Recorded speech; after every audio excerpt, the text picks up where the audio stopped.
These are the cannibals of India. They're known as the Agori people, holy men who rub their faces with human ashes, eat rotten corpses, and sleep with dead bodies. Just put the hand like this and take the piece of the body and go some separate place and eating. Believing that nothing you do in this world can separate you from God. To prove this, they eat human flesh, eat and drink from human skulls, and even eat their own feces. It's something incredibly difficult for everyday Indians to take part of. You see, Indians are obsessed with maintaining ritual purity. Eating certain foods or touching certain things can corrupt you. This obsession with purity and pollution has created a caste system where at the bottom of it are the untouchables. People who do the dirty work like cleaning the streets, dealing with the sewage, doing jobs that pollute you and your soul. The Agori people are untouchables, and for that reason have changed the very fabric of Indian society, believing that God is within you, and because he lives within you, then nothing you do can poison you. So they take part in these bizarre rituals that involve eating human flesh, meditating on top of dead bodies, and sometimes even doing it with the corpses. The Agori believe that consuming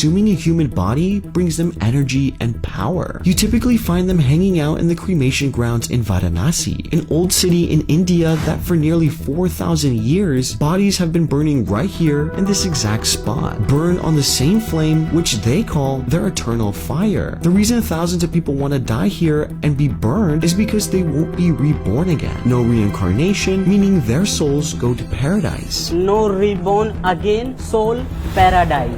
After being burnt, the rest of the bones and the ashes that remain are thrown into the Ganges River, the same river where you'll have bodies floating in the water right next to kids and families bathing and swimming. It's the same river where the Agori walk along the banks looking for bodies to fish out. Despite their extreme practices and lifestyle, a true Agor will keep himself away from killing and will never hurt anybody. The only bodies they eat are the ones they find along the river. They believe whatever they are working for, Lord Shiva will bless them by fulfilling their wishes. They believe when you take a blessing from Shiva fire, it protects them for life, grows your family for life, and gives health from generation to generation. The Agori follow a very strict and intense religious practice that sees everything as divine and everything as one. And if there is one thing you can learn from the Agori, is that everything in this world is connected to spirituality. Agori rituals don't harm others, nor do they interrupt daily life here in Varanasi, yet they're constantly shamed and hated for having their own set of beliefs. So much so that there's an Indian metaphor using the term Agori when referring to someone who looks dirty.